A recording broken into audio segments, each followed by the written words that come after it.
Hi, I'm Dr. Hackie Reitman. Welcome to another episode of Exploring Different Brains. And today I'm excited to have Dr. Margarita Alegria, who is the head of the Disparities Unit at Mass General up at Harvard there. And she's going to tell you all of her different titles because there are too many for me to remember. And as a lowly Boston University alumnus, I have to say hats off to Harvard. And Maggie, thank you for being with us today. I'm super excited, Hackie, to have an opportunity to talk to you and have this dialogue about disparities. I don't believe too much in titles. I think the work of our team, which I'm going to be talking to you about, really talks for itself. People can actually go to the website, Disparities Research Unit at the Mongan Institute at Mass General, and find a lot more of who we are. And I think that's enough, Hackie. I'm more excited about telling you all the neat things we're doing. Well, let me tell our audience that you're very humble and modest. And the fact is, you are the real champion of the underdog. And you're going to explain to us what the Disparities Unit and how you're fighting for all the underdogs up there at Mass General, up in Boston. And so go ahead and tell us what you and your team are doing. So I want to start giving all the credit to my team because we are an amazing group of, we range sometimes 24, 26 people, and we're a multidisciplinary team of psychiatrists, psychologists, sociologists, economists, social people in social policy. We're really a group of people that try to look at these issues of disparities, be it in policy, practice, or service delivery. And what we're trying to do is improve that service delivery so that we can reduce the disparities. We really do several types of things. We just published, for example, a paper in Health Affairs talking about what policymakers should do to reduce, improve mental health and addiction treatment for populations, including for particularly populations of color who have been amazingly disadvantaged in the service delivery field. We do also work on clinical trials, Hackie, that have to do with how can we do service delivery for populations in low resource environments, but that is top quality, that people really get the best quality. Especially for linguistic minorities, we're doing a lot of work with people that don't speak English. We do work with people that speak English, but we have now worked behavioral health and disability prevention interventions that we do in English, Spanish, Mandarin, and Cantonese. And our hope is that we can really develop models of care that are innovative, but also reduce disparities across groups. Amazing stuff. And as with so many things, the disparities are now on steroids with these coronavirus times. Right. Okay. I think coronavirus was a great way of amplifying the lens of how deeply ingrained these disparities are and how people don't have the same opportunities in terms of health outcomes. Can you speak to a little bit directly about the growing LGBTQ and trans communities? I'm very optimistic that people have understood that people should be what they want to be and define their gender identity as they want it. I'm a big believer that we have to embrace people whichever way they want to be identified. And for example, I'm a very big believer that the change in the offering of services for LGBTQ needs to have a whole overhaul. I think the system is very biased, does not receive the LGBTQ community in the same way as other communities. And the fact that, for example, MGH, we just opened recently a clinic for LGBTQ, how to offer services for people that are transgender and want to have a different type of experience in healthcare. So there's a lot of evidence that the rejection, discrimination, and oppression that we have done with LGBTQ communities has actually affected their mental health. You know, we see spikes in suicidality, spikes in depression and anxiety because of this lack of valuing people that might, you know, decide that they want to be transgender or cisgender or have something different. Well, now I'm going to try to talk about a different discriminated against minority, those of us whose brains are different or have disabilities. Are you addressing them also? We are actually now running a clinical trial, Haki, that is to try to deal with people that are showing the first signs of disability, either physically or emotionally. And what we try to do is actually give them the supports they need to be able to thrive and maintain so that it doesn't accelerate into a complete disability. So for example, we have what we call, it's a trial called Strong Minds, Strong Bodies. And what we're trying to do with that trial is actually do a combined interventions, 2 interventions. One that is an exercise intervention for people that are showing signs of starting to lose movement, starting to have more difficulty in balance, starting to show the first signs of physical functioning deterioration, and people that also are showing as a combination either depression or anxiety. We give them this intervention that it's a combined multimodal intervention of 36 sessions of exercise, which is called INVEST, it was developed as INVEST, and then 10 to 12 sessions of cognitive behavioral treatment together with meditation, relaxation, and communication skills. And I guess the third leg of that would be nutrition.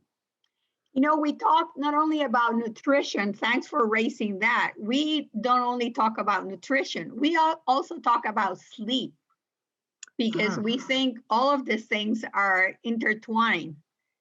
We also talk about the importance of self-care in going out and, you know, making sure that you have a self-care plan that's tailored to your needs and to your, we actually work a lot with culture and context. Well, that's such great stuff you're doing. What do you find to be the biggest challenge?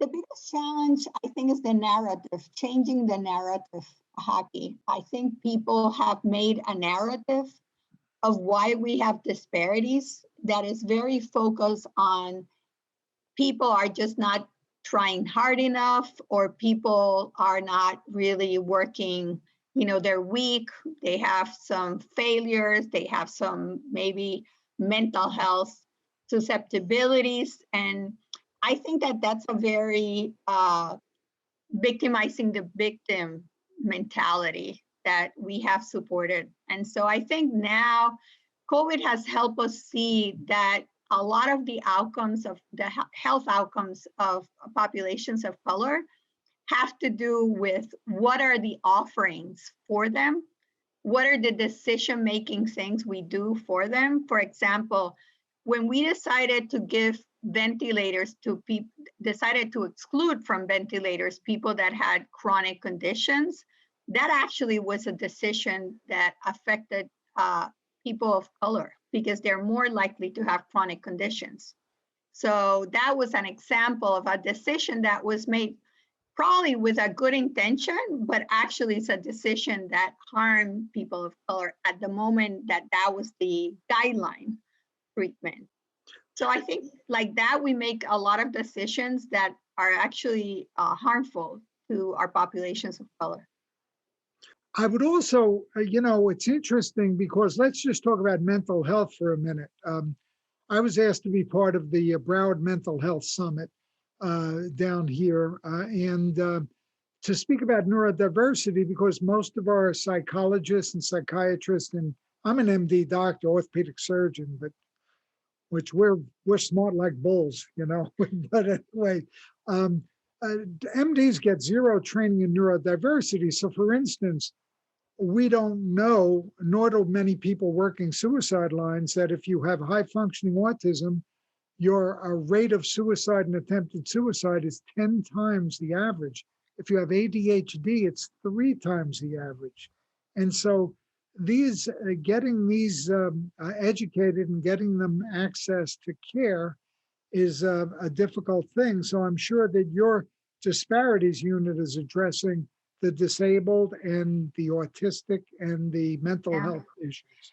Yeah, we have done some work, for example, and we actually did some simulation work to actually with people that had disabilities. And we did this is another paper we published on Health Affairs, where we actually showed what of the social determinants could help people.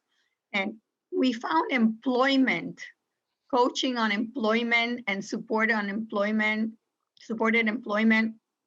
would be something especially for people with disabilities to really improve. I completely agree that I think for the first time, and given COVID and also the escalating issues that we've had on suicide, on the opioid pandemic, and all of those things have really shed light on the importance of addressing disabilities, but also addressing behavioral health, because I've never seen things so serious as of now, Haki. I'm very concerned.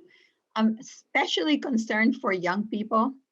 I'm very concerned about what we call emerging adults, because what we're seeing in the data, and this is being reported in different places, so it's not one place, is that emerging adults 18 to 26 to 27 are having the toughest times. And I think it has to do with cumulative adversity tackling them in a way that they're losing hope. And so I think we need to address their mental health issues and provide services very quickly, especially during the pandemic, where some of them have left school, have dropped out. We're seeing some of them having to work because their families have lost jobs. So this is an area where we should be emphasizing as much as we can how to get people quickly to help. What you said that really caught my ear was the causes of these disparities, the cause of the disease and addressing it. And it's very interesting the way you put it is that changing the narrative, which hopefully we'll all be able to do together to help one another. Yeah, I think, Haki, if you think about it, one of the biggest problems we have is at the level of institutions that interact with people of color. And I include myself in the healthcare system, but I also think we have the criminal justice system, we have the education system, we have the welfare system. And if you look, there is so much data now. I mean, this is not even an issue we have to discuss, of how people are treated so differently. And then the outcomes are going to be differently, because what the input is different, the output is going to be different. And I think we need to do more organizational change, starting with the healthcare system. This is one of the things I actually gave a talk yesterday on how we have to change the the substance treatment system to look at it in a very different way, not the way of these are people that don't want to get better, but rather we're failing them. What we're offering out there is not sufficient to get them to recover and reintegrate in society. If you had a wish list of 3 wishes at a national level you could get, what would they be? One of the things that I wish that we would get is more community voice in the actual decision making. I think we have a lot of people that are distant from the communities that need the help. So that gap between the community and the decision making is large. So one of the areas that I've spoken quite a bit is the importance of bringing academic, community, and policymakers together to actually make sure that we have the best scientific evidence, the best problem solving from the community and what they want, and policymakers that can tell the boundaries of what can be done or not done. So I think that is like number one. I think number two is I definitely would want to change the narrative. The narrative in terms of people being more willing to see how in their everyday interactions they perpetuate this narrative in a way that they're not even aware. So I don't think necessarily people are aware. To me, this is a blind spot that many of us have where we make, I call it attributional errors, that we attribute to people characteristics and traits to fill in the information because we haven't spent enough time getting to know what is their life about. What are their opportunities? What's missing from their lives? So I think that to me is the second one, to really have more opportunities to do less attributional errors and more perspective getting and perspective getting from people to really know what's needed. I think the third one, if you ask me, is probably a change in communities, investing more in communities of color and poor communities, Jackie. I think we've disinvested too much in them. And I think we need to go back and have a really good plan that's more geographically based because we know where the problems are. This is not like science. We just need to map it.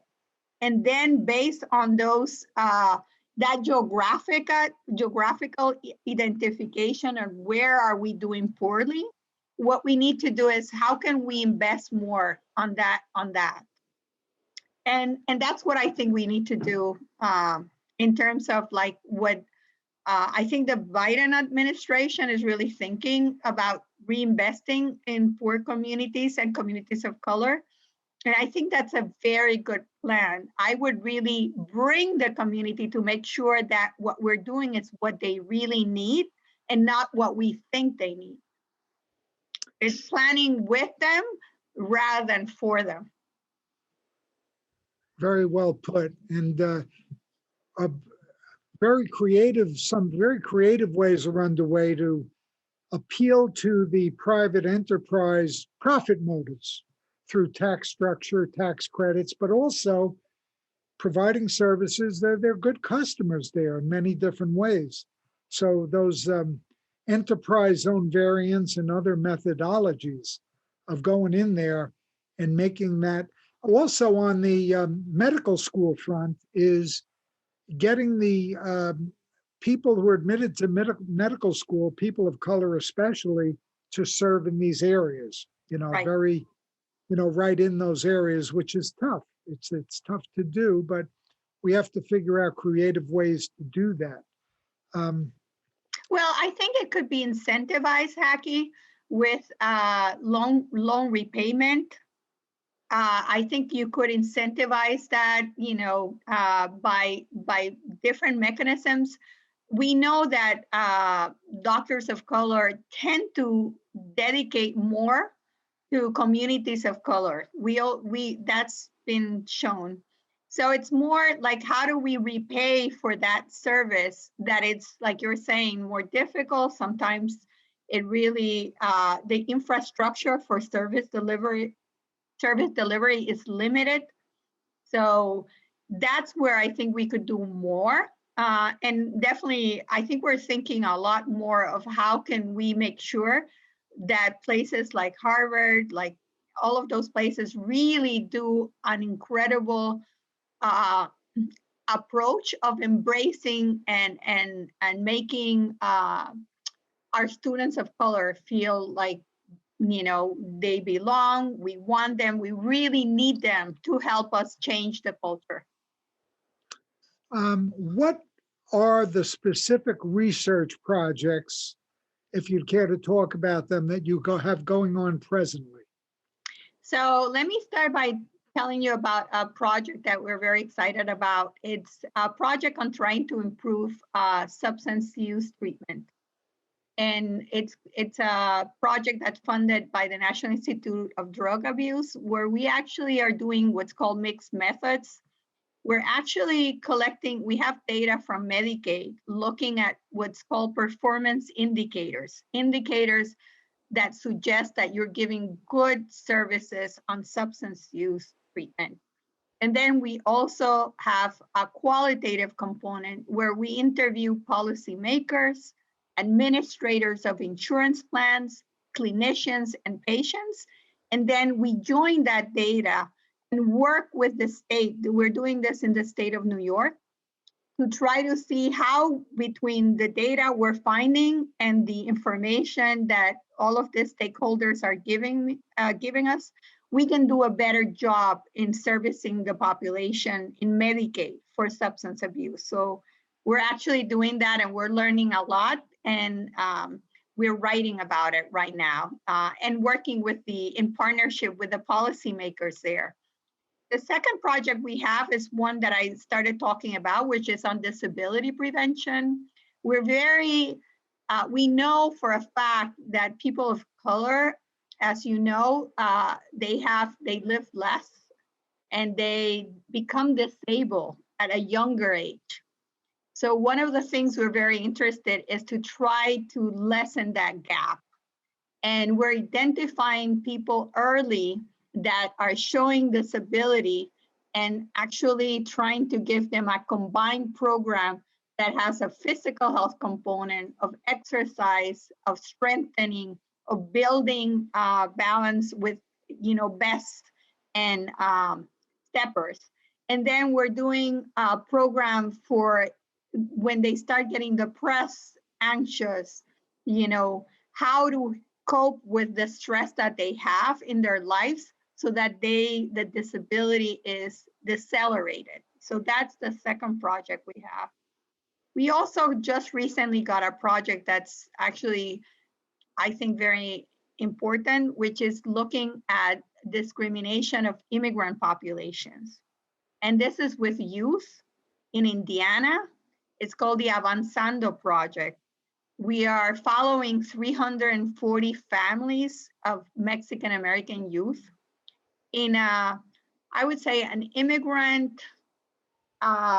new immigration site where people are being discriminated and rejected quite regularly. And what we're trying to see is how the family tries to cope with that discrimination. How does the family, so we're interviewing the child, the youth, the mother and the father or other caregiver, and we're really following them for 3 years, trying to see how they deal with discrimination and ethnic socialization.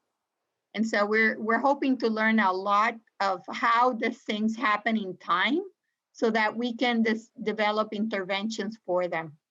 What's been interesting to me on the way your brain gets wired, what I've been learning from, say, my friend Dr. Derek McFabe up in Canada, okay? He's one of the gut-brain microbiome experts of the world. He's showing the direct relationship Mm, between the wiring of your brain, the microbiome almost has more to say than your gene pool. And so, nutritious, a nutritious approach for rewiring your brain. And I'm not talking theoretically. Now they can measure all that, as you know, with all those brain scans and everything. And the same thing goes for exercise now, like your excellent exercise programs. You can actually see the differences.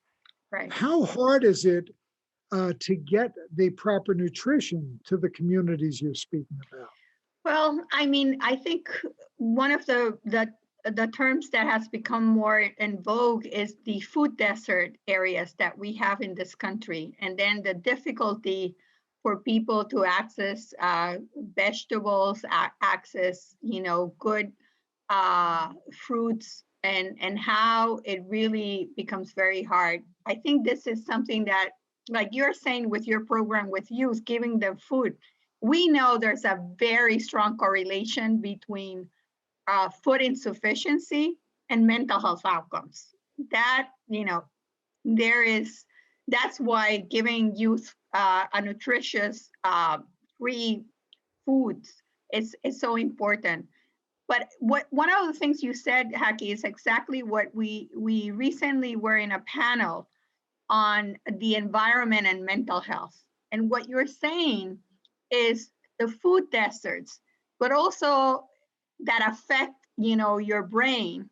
But not only that, I think we talked about pollution, air pollution, and how that affects. We talked about how not having green spaces affects, because there's some evidence that, green spaces really make a difference. This was with relation to mental health, but there's now coming so much about how where you live, your context has so much to do with your health, your brain health, actually. It's not only autism, we're finding that for psychosis. And there's really fascinating data that's coming out on psychosis related to the environment.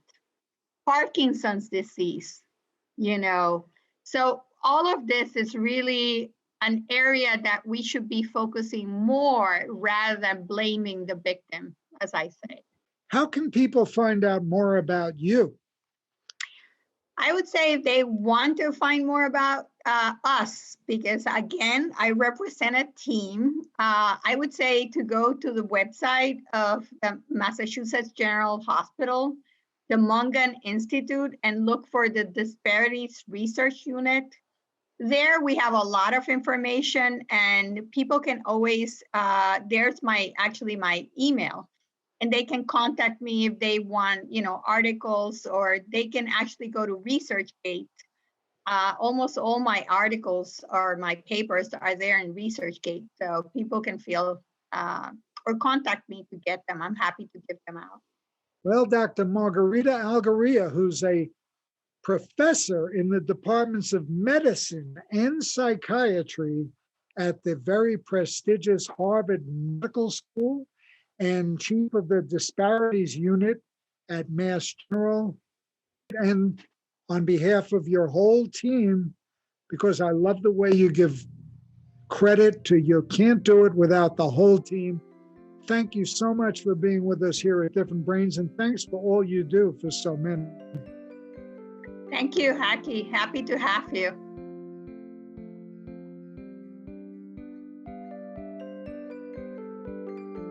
Exploring Different Brains is a production of Different Brains. Visit us at differentbrains.org.